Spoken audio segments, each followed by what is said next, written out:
थोड़ा 1 मिनट के लिए थोड़ा हरे कृष्णा मंत्र का उच्चारण करेंगे।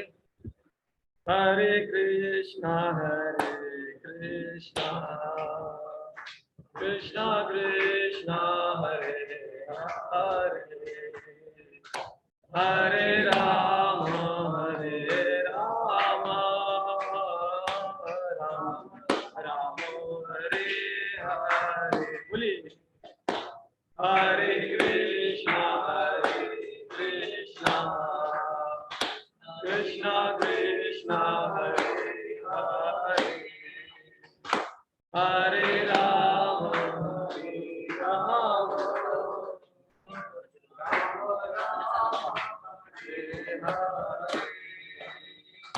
हरे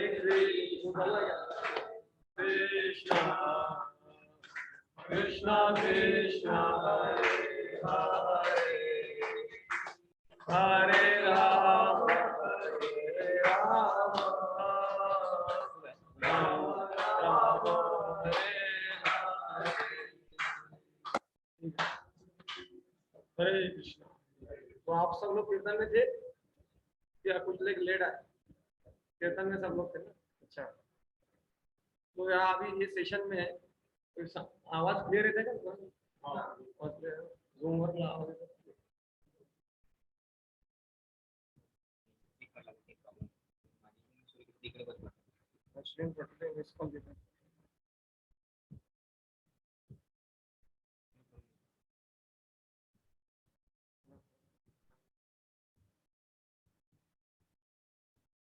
हरे कृष्णा। तो आज सभी भक्तों का स्वागत है। तो अभी ये जो है हमारा 8 सेशन वाला कोर्स है। 8 सेशन, इसमें 8 सेशन होते हैं। अभी क्या है, आध्यात्म से अलग अलग स्तर से हम जुड़े हुए हैं। कुछ लोगों ने ऑलरेडी गीता पढ़ी हुई है। ये जो क्या है,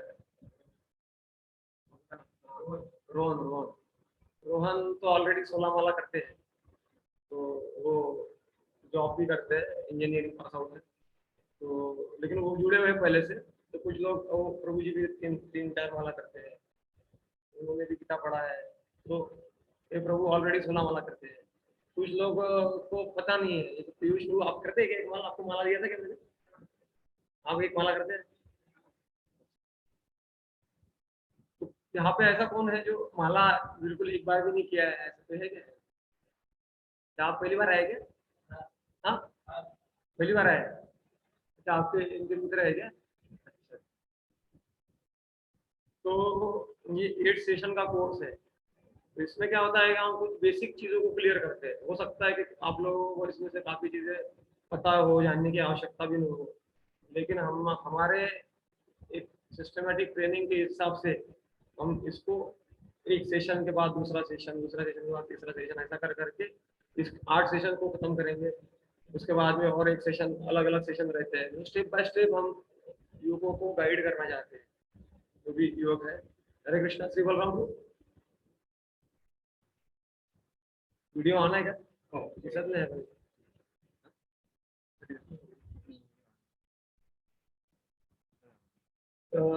इसलिए हम ये अभी बेसिक से ही चालू कर रहे हैं। तो आप अगर आते रहेंगे तो आपको हायर हायर, ऐसा नहीं कि मेरे को तो पता है, आज जो बताया सब पता है मुझे, ऐसा नहीं है। धीरे धीरे हायर अंडरस्टैंडिंग होगा। तो इसीलिए आपको आते रहना है।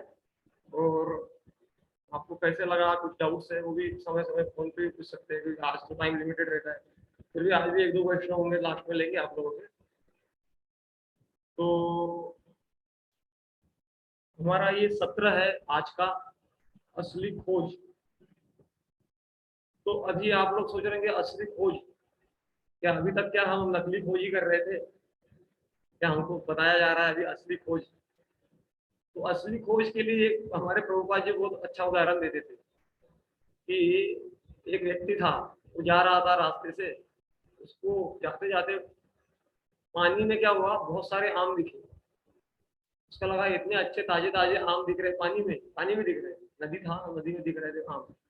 तो उसने क्या किया, बहुत जंप मारा जोर से नदी में आम को पकड़ने के लिए।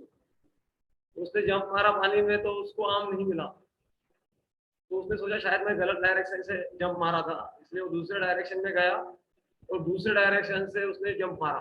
तो 3 बार ऐसा, 3-4 बार ऐसा जंप मारा, लेकिन आम उसे मिला ही नहीं। तो सर पे हाथ देके बैठ गया और बोला कि अरे यार, आम तो दिख रहा है लेकिन मिल नहीं रहा है। तो फिर वहां से तो एक समझदार व्यक्ति जा रहा था, क्या बात है, चिंता में दिख रहे हो, क्या आपको क्या चाहिए?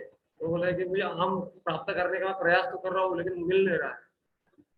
तो उन्होंने बोला कि आप खोज तो रहे हो आम को, लेकिन गलत जगह खोज रहे हो, तो आप सही जगह खोजो। ऊपर देखो थोड़ा, पेड़ की परछाई उसमें पानी में पड़ी हुई है और सारे वो पेड़ पे आम लटके हुए हैं और आपको पानी में दिख रहा है, आपको लग रहा है पानी में आम। वैसे ही हम जो है, एक हमारा जो डायरेक्शन चेंज हुआ है, लाइफस्टाइल ये सब, तो इसीलिए हुआ है कि हम बेसिकली हम मिसप्लेस हो गए हैं। मतलब वो ऐसा लग रहा है कि गलत जगह पे सब कुछ है, यहीं पे सब कुछ है। तो वो अंडरस्टैंडिंग स्पिरिचुअलिटी से डेवलप करने के लिए, तो स्पिरिचुअलिटी हमको असली चीज की ओर लेके जाती है, इसीलिए उसको बोला है असली खोज। तो सबसे असली खोज में क्या है, सबसे पहली चीज क्या है असली खोज में? तो फाउंडेशन में गीता के दूसरे अध्याय में क्या बोलते हैं?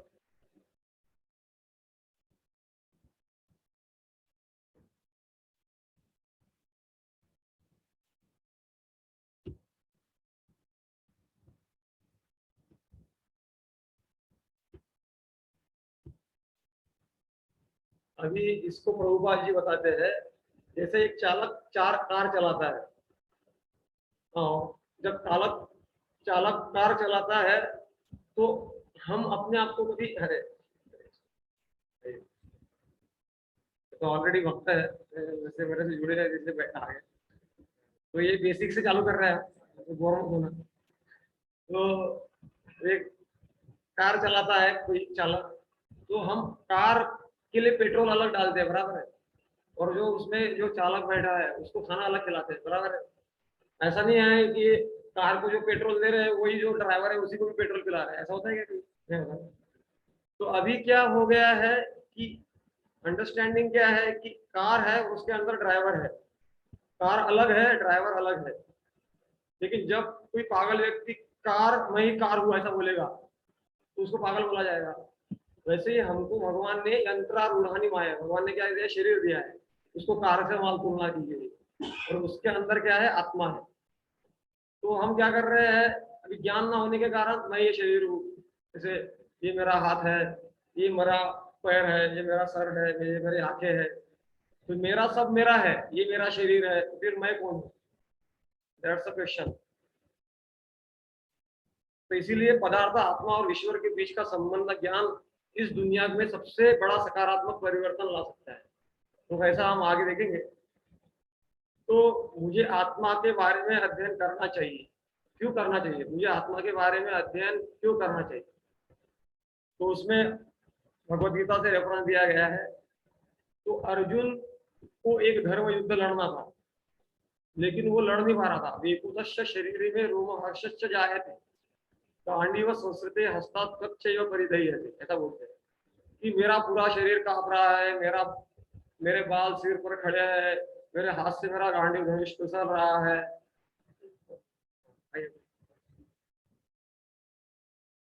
तो मेरी त्वचा जल रही है। हरे कृष्ण,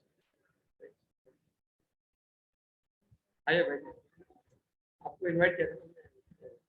तो और मेरी त्वचा जल रही है, तो ये, sorry for this short time, नीचे भी ठंडा ही है।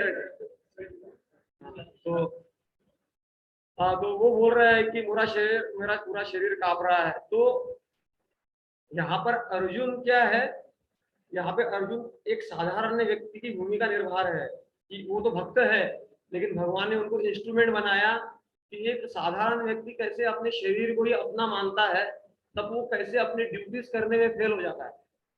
जैसे एक डॉक्टर है, तो डॉक्टर अगर सोचे कि ये मैं शरीर हूँ, तो ये शरीर को मैं से कैसे काटूंगा, तो कैसे मैं ऑपरेशन करूंगा, किसी को मैं कैसे दुख दे सकता हूँ, ऐसा सोचेगा तो ऑपरेशन ही नहीं कर पाएगा। उसका काम है ना ऑपरेशन करना, लेकिन वो ऐसा सोचेगा कि मैं किसी के शरीर में चाकू कैसे चला सकता हूँ, तो ऑपरेशन नहीं कर पाएगा।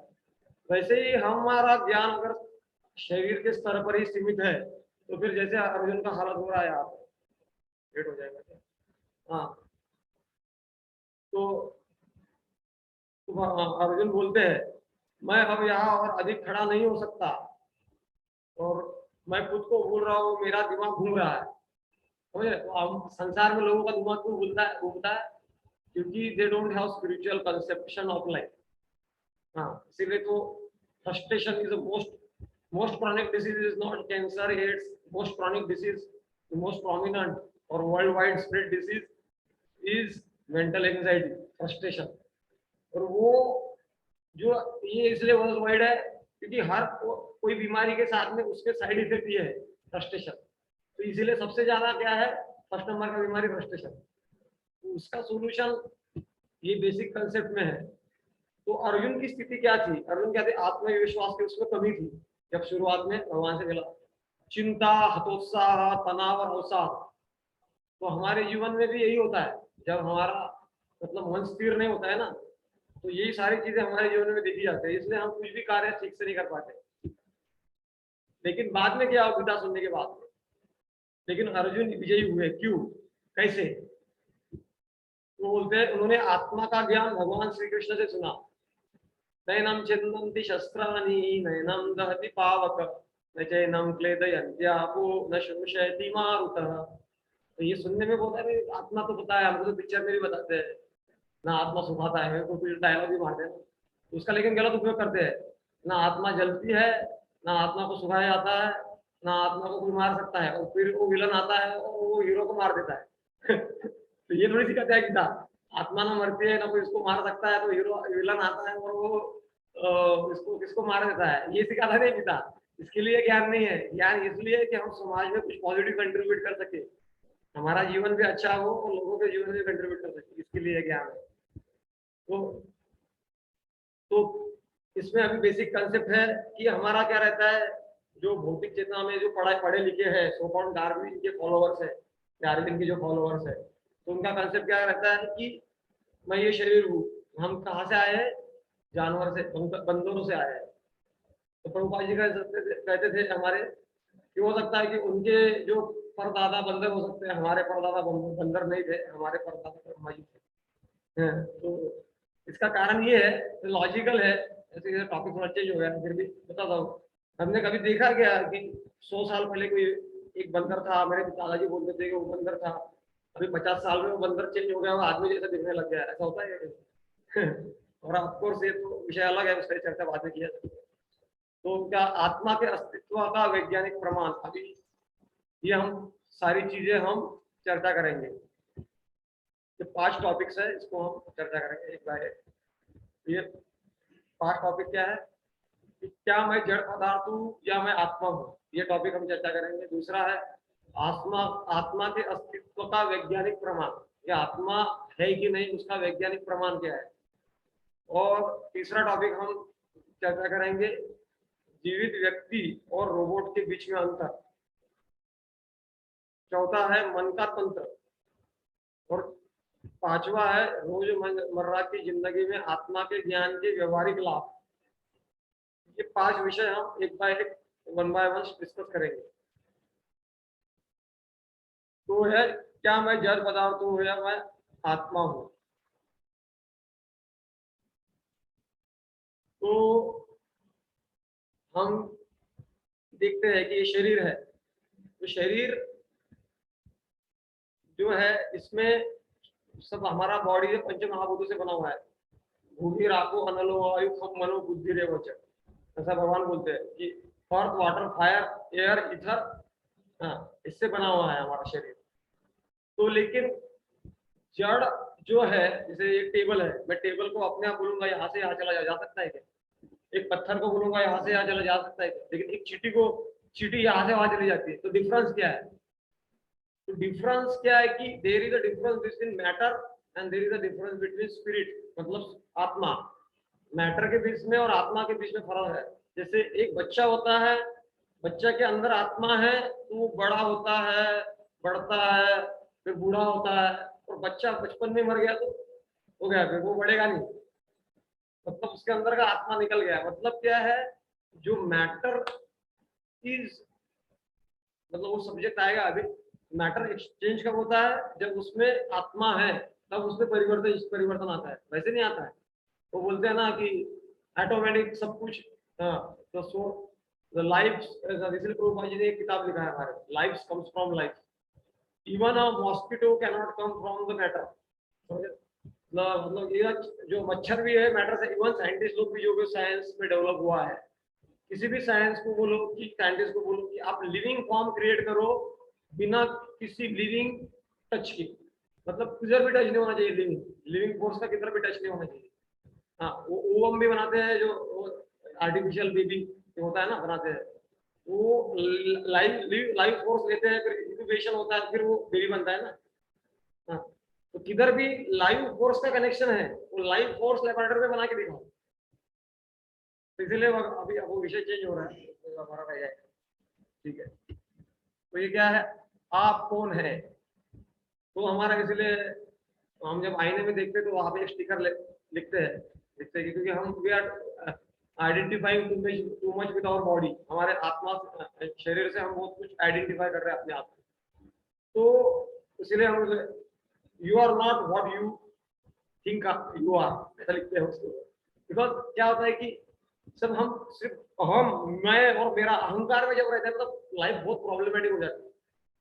We have to be realistic और स्पिरिचुअलिस्ट, ऐसा होना चाहिए हमको। जब तक ये ज्ञान नहीं लेंगे तो मैं कौन हूँ, आप कौन है, तो इसमें होता है। तो ये हमारे साइंटिस्ट है डॉक्टर हेरी मॉन्सेन, एनाटॉमी के प्रोफेसर है, और इलियानोस कॉलेज ऑफ मेडिसिन में से कहते हैं। वो क्या कहते हैं कि शरीर का उन्होंने इंस्पेक्शन किया कि मानव शरीर में जो है मैक्सिमम तो जल रहता है, और 60 पाउंड का व्यक्ति होता है लगभग, जो केमिकल्स होते हैं, उन 60 पाउंड के केमिकल्स में परसेंटेज उन्होंने निकाला। 5 पाउंड कैल्शियम, सब में पढ़ूंगा नहीं, अभी आप पढ़ लीजिए, और सोडियम और मैग्नीशियम, आयरन, कॉपर, ये सब मिला के इतने सारे केमिकल्स अगर इकट्ठा कर लेंगे तो एक शरीर बन जाएगा, ऐसा उनका कहना है। तो उनका क्या कहना है, देखते हैं। ये सारे केमिकल्स को इकट्ठा करके मार्केट में भेजेंगे तो इसका कितना वैल्यू मिलेगा? 110 रुपए। 110 रुपए में वो है आपका शरीर का या हमारे शरीर का वैल्यू 110 रुपए है सिर्फ। करोड़ों लोग उनको खर्चा करने के लिए तैयार है। एक ट्यूमर हो जाता है कैंसर का, तो उसके लिए डॉक्टर बोलते हैं 1 करोड़ 2 करोड़ ले लो, इसको ठीक कर दो भाई, समझ रहे हैं ना। तो शरीर का वैल्यू क्या 110 रुपए है, तो इसीलिए क्या, अब क्या वही आपकी तरह लगता है? कृपया अपने आप से पूछे, क्या यही आपकी पहचान आवश्यक सामग्री है? यही प्रश्न पूछ रहे हैं, क्या आपको नहीं लगता? मैं ऑलरेडी पूछ लिया। तो फिर हमारी असली पहचान क्या है? तो यहाँ पर कुछ रेफरेंस दिया गया है। जब ऐश्वर्या राय सुंदर थी, पिक्चर में काम करती थी, तो इतनी सुंदर दिखती थी। अभी no criticism to Aishwarya Rai, नहीं क्या, श्रीदेवी। तो मरने के बाद no criticism to Sridevi, but we want to take up some spiritual concept, so that's why. तो इसमें क्या है, मुक्ति के बाद में क्या है, शरीर वही है, रसायन भी वही है, लेकिन फिर मुक्ति के बाद में ऐसे कैसे दिख रही हो? तो और फिर मृत्यु के बाद में कोई भावना नहीं, कोई सोच नहीं, कोई इच्छा नहीं, कोई संचलन नहीं, कोई चेतना नहीं। तो ये सोचना चाहिए अपने को, ये बहुत इंपॉर्टेंट पॉइंट है। आत्मा का ये फाउंडेशन है स्पिरिचुअलिटी का। हम लोग सोच रहे हैं आत्मा के बारे में हमको पता है, नहीं, ये जब तक हमको पता नहीं होगा हमारा आध्यात्मिक जीवन का फाउंडेशन बनेगा ही नहीं। इसीलिए हमने यहाँ से बेसिक से चालू किया है। हाँ, तो मैं ऑलरेडी बोल दिया, आत्मा चली गई तो हम क्या बोलते हैं, वो चला गया। तो प्रभुपाद जी काफी बार बोला करते थे। एक बेटा बोलता है मेरे पिताजी चले गए। पिताजी चले गए, बोले शरीर जिनके साथ में आप रहते थे उनका शरीर तो उधर ही पड़ा हुआ है, फिर भी हम बोल रहे हैं कि पिताजी चले गए, मतलब इसका मतलब पिताजी को आपने कभी देखा ही नहीं। तो यही कॉमन सेंस हो गया ना, रीजनिंग तो यही होगा। तो पिताजी का आंख भी उधर है, हाथ भी उधर है, सिर भी उधर है, पूरा शरीर उधर है, और पिताजी चले गए वो है, मतलब पिताजी को हमने कभी देखा ही नहीं। मतलब we have not develop our spiritual conception of life. तो तो इसीलिए भगवान क्या बोलते गीता में, न जायते मृते वा कदाचित नायं भूत्वा भविता वा न भूयो अजो नित्यं शाश्वतोऽयं पुराणो न हन्यते हन्यमाने शरीरे। तो आत्मा के लिए न तो कभी जन्म होता है, ना ही मृत्यु। ठीक है, थोड़ा सा जल्दी जाएंगे, फिर देखो ऐसा ट्रांसफर हो रहा है आपको। देहि अस्मिन् यथा देहे कौमारम यौवनम जरा तथा देहांतर प्राप्ति धीरज तत्र न हुई।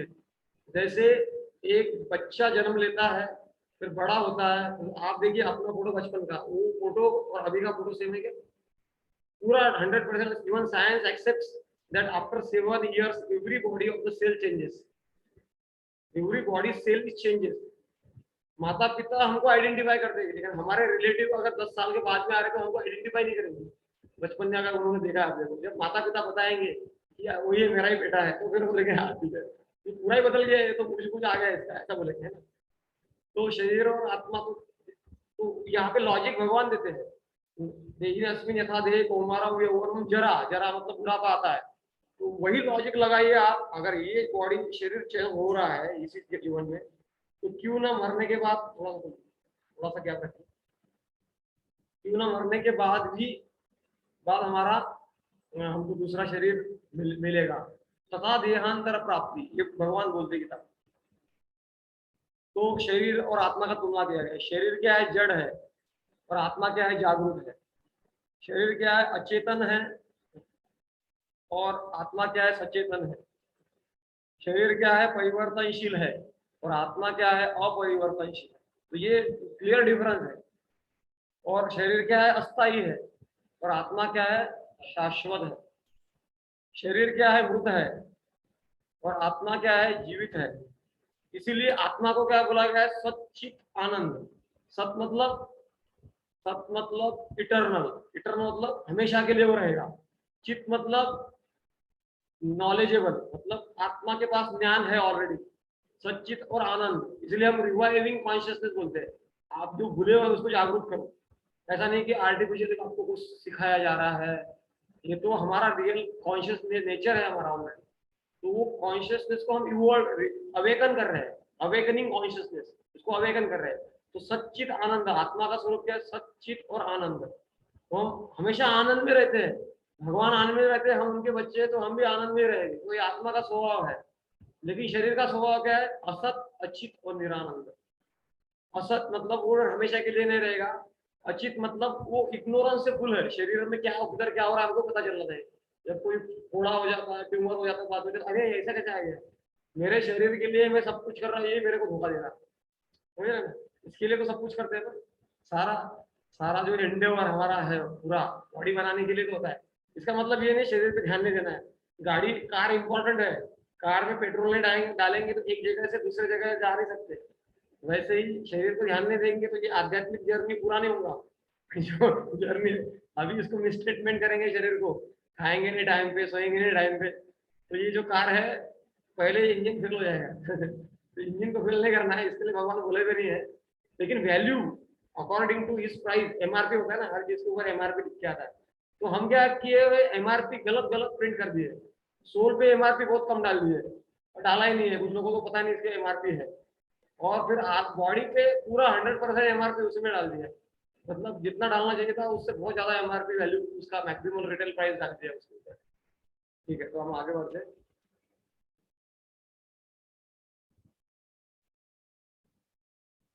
हाँ मैं ऑलरेडी शेयर कर दिया इसको। हाँ मैं शेयर कर रहा था।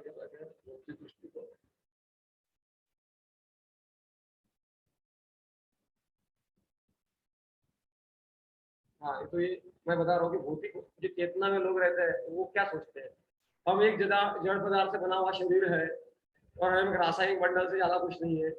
हाँ, लाइफ कम्स फ्रॉम मैटर, ऐसा बोलते हैं ना। और मृत्यु के समय सब कुछ समाप्त हो जाता है, ये भौतिक चेतना वाले लोगों का एक धारणा है। और आध्यात्मिक दृष्टिकोण क्या है? हम मांस और हड्डियों के भौतिक शरीर नहीं है, और हम भौतिक शरीर से बंधी आत्मा है। हाँ, जब भौतिक शरीर कार्य करना बंद कर देता है तो हम फिर मर जाते हैं ना। ठीक है। जिस प्रकार पंछी पिंजरे में कैद होता है, उसी प्रकार आत्मा पंच तत्व पृथ्वी जल अग्नि वायु से ऑलरेडी बोल दिया मैंने आप लोगों को। तो ये उदाहरण एक्चुअली प्रभुपाद देते हैं अपने प्रचार में। वो तो इतना मतलब ऐसा बता देते, सेशन वाइज नहीं बता देते, प्रभुपाद तो डायरेक्ट गीता से बता देते, लेकिन उदाहरण प्रभुपाद का ही है। प्रभुपाद तो बताते थे, एक स्त्री ने क्या किया, पिंजरा लाया। पिंजरा लाया और पिंजरे को बहुत सोने से पॉलिश कर रही ना, देखो पेंटिंग में, पॉलिश कर रही है पिंजरे को, सोने का पॉलिश मार रही है वो, लेकिन वो भूल गई कि अंदर तोता बैठा है, उसको खिलाना है अपने को। तो तोता देखो मर गया, मरा है ना वो, मर गया। अभी वो रो रही है कि मैं पिंजरे को इस पॉलिश करती रह गई, वो तोता तो मेरा मोस्ट इम्पोर्टेंट था वो पिंजरे के अंदर। वैसे क्या है, हम जीवन भर शरीर के लिए सब कुछ करते हैं, बाद में फिर पछताते हैं।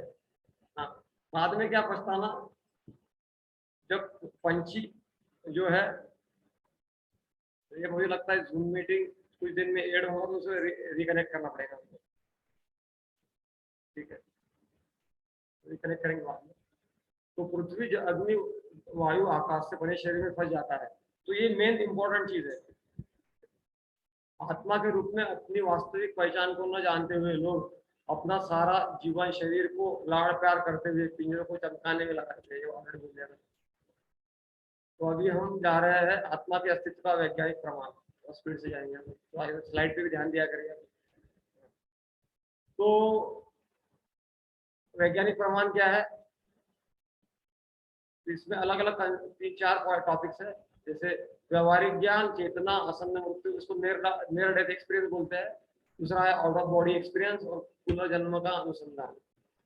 तो वही व्यवहारिक ज्ञान, वो व्यवहारिक ज्ञान में बोला ना कि जब व्यक्ति चला जाता है तो हम बोलते हैं चला गया, मर गया, वो चला गया बोलते हैं। तो इसमें लोगों को हालांकि समझ में नहीं आता होगा आत्मा का ज्ञान, लेकिन लोग तो बोलते तो है, आइडेंटिफाई तो करते हैं आत्मा चला गया करके। कौन चला गया, तो मैं ऑलरेडी डिस्कस किया आपसे। ये फिर दूसरा पॉइंट है चेतना। अगर मैं लाल प्रकाश देख रहा हूँ और एक कैमरा लाल प्रकाश को ऑब्जर्व कर रहा है, तो दोनों का रिएक्शन अलग होगा। जब कैमरा देखेगा तो कैमरा क्या करेगा, I am observing red light, ऐसा बोलेगा डायरेक्ट। और एक व्यक्ति अगर जा रहा है और उसको सुबह का इतना प्रकाश दिखा, तो उसकी पुरानी आदत ताजा हो जाएगी।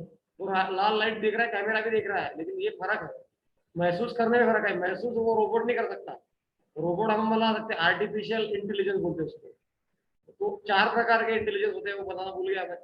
एक होता है फिजिकल क्वेश्चन, मतलब शरीर को कैसे बढ़िया रखना है, उसको बोलते हैं फिजिकल क्वेश्चन। दूसरा रहता है कि इंटेलिजेंट क्वेश्चन, मतलब लोग इंटेलिजेंट बोल रहते हैं, ये मतलब चेस खेल रहा है, इंटेलिजेंट है, इसको इंटेलिजेंट क्वेश्चन बोलते हैं। फिर तीसरा रहता है इमोशनल क्वेश्चन, मतलब रिलेशनशिप लोगों के साथ में डेवलप करने में वो अच्छे रहते हैं, इसको इमोशनल क्वेश्चन। और चौथा रहता है स्पिरिचुअल क्वेश्चन। तो स्पिरिचुअल क्वेश्चन मतलब हमको भगवान से कैसे जुड़ना है, भगवान को कैसे जानना है, ये समझने की बुद्धि सबके पास में डेवलप नहीं रहती है।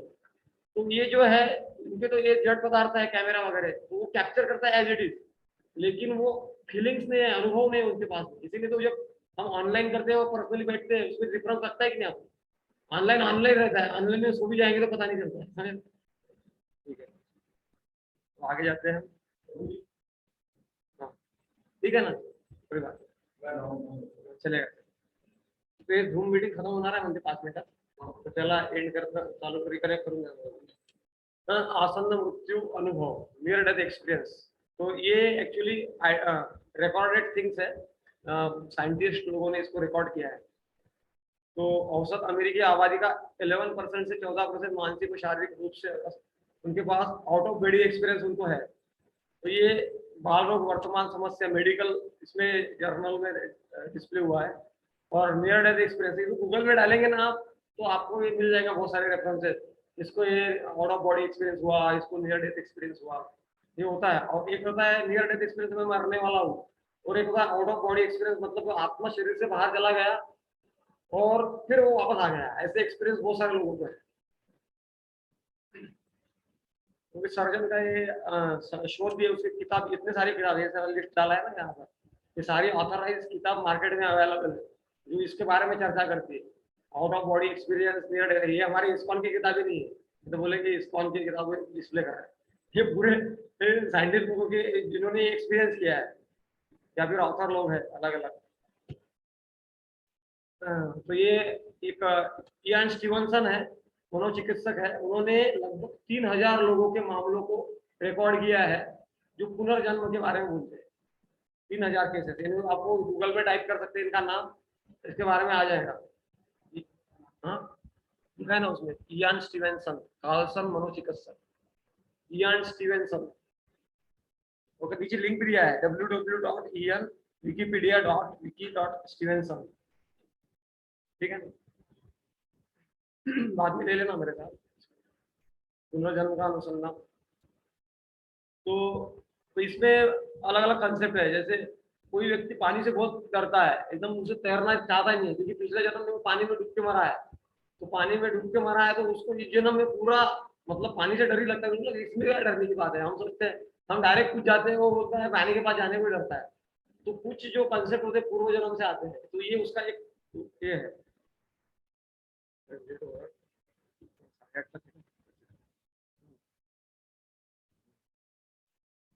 तो ये सारा बताया गया है इसमें, कंसेप्ट को टच कर दिया मैंने। जैसे उदाहरण दूसरा उदाहरण दिया जाता है, दो भाई जुड़वा है, ट्विंस है, जुड़वा दिखने में कोई डिफरेंस नहीं दिख रहा है, दोनों साइड सेम है, लेकिन इसको चॉकलेट अच्छा लगता है, इसको वैनिला अच्छा लगता है, इसको स्ट्रॉबेरी चॉकलेट आइसक्रीम अच्छा लगता है, इसको वैनिला अच्छा लगता है। बहुत सारे फ्लेवर रहते हैं, तो इसका फ्लेवर अलग है, इसका फ्लेवर अलग है। हर एक आइए बैठे। हाँ हाँ चलिए। तो इनका फ्लेवर अलग है, इसका कारण क्या है, तो इसको साइंटिस्ट रिकॉग्नाइज।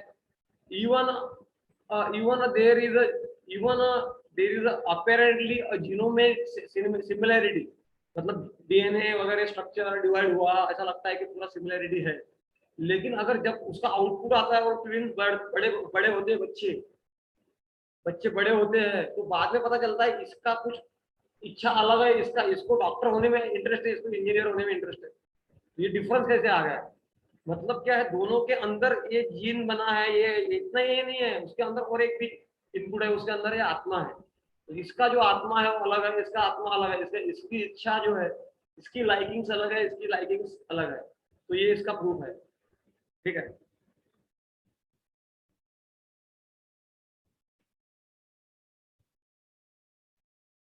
ये एक वीडियो था, उसको अभी टाइम नहीं दिखाने का, दिखाएगा देखो एक्चुअली।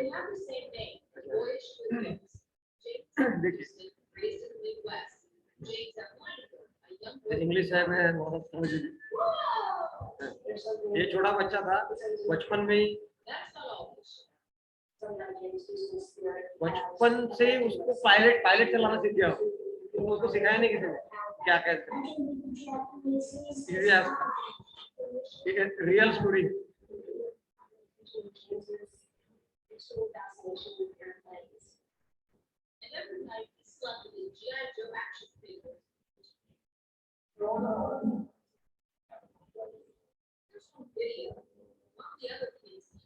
देखो ये छोटा बच्चा एरोप्लेन चला रहा है, उसको कोई सिखा नहीं, पहले पूर्व जन्म से लेके आया उसको।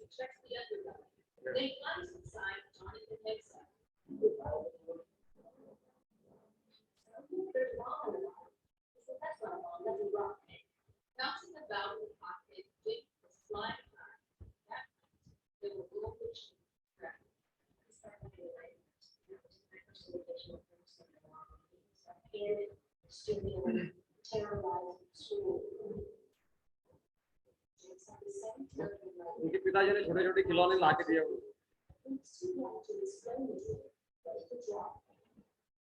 छोटा बच्चा था, बता नहीं पाता था वो, लेकिन वो चित्र निकाल के दिखाता था प्लेन का वगैरह।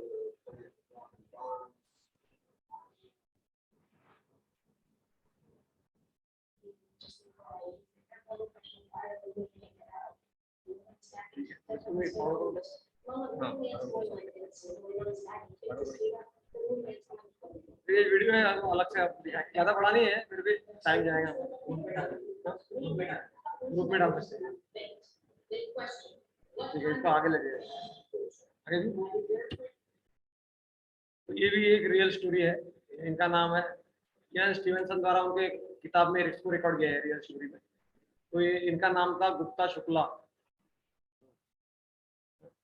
नहीं गुप्ता शुक्ला नहीं, शुक्ला गुप्ता शुक्ला गुप्ता नाम था। और ये भी शॉर्ट में बता देता हूँ। वो गुजर रही थी, उसको अचानक याद आया कि मैं तो पूर्व जन्म में इधर रहती थी। तो गांव ऐसे चल चल के अंदर गांव में गई कहीं वो, और फिर वो बोलने लगी कि ये मेरे, फिर उसका इन्वेस्टिगेशन हुआ, ऐसे बोलने के लिए बोल दिया, ऐसा नहीं है। बाद में ये किताब में आने के लिए इन्वेस्टिगेशन होना पड़ता है, ऐसे ही कोई भी अपना स्टोरी डाल नहीं सकता किताब में। पर्टिकुलरली ये जो बड़े बड़े साइंटिस्ट लोग हैं, उनका स्टोरी वो किताब में ऐसे नहीं डाल सकते। पूरा रियल वेल प्रूव होगा तभी वो डाला जाता है, क्योंकि हर एंगल से उसको टेस्ट किया जाता है। तो ये जो स्टोरी हम बता रहे हैं, तो ये रिकॉर्ड हुआ है किताब में, इसीलिए बताया जा रहा है इसमें। नहीं तो हर कोई किसी का भी नाम लेके बता सकते थे हम, पिक्चर देके नाम लेके बता रहे हैं। तो उन्होंने बताया कि यहाँ पे मैं रहती थी, ये मेरे पति है, ये मेरे ससुर है, ये मेरी बेटी है। हाँ, और फिर वो ऐसा नहीं कि नाम जो कॉलेज में या बाहर समाज में पता है वो नाम,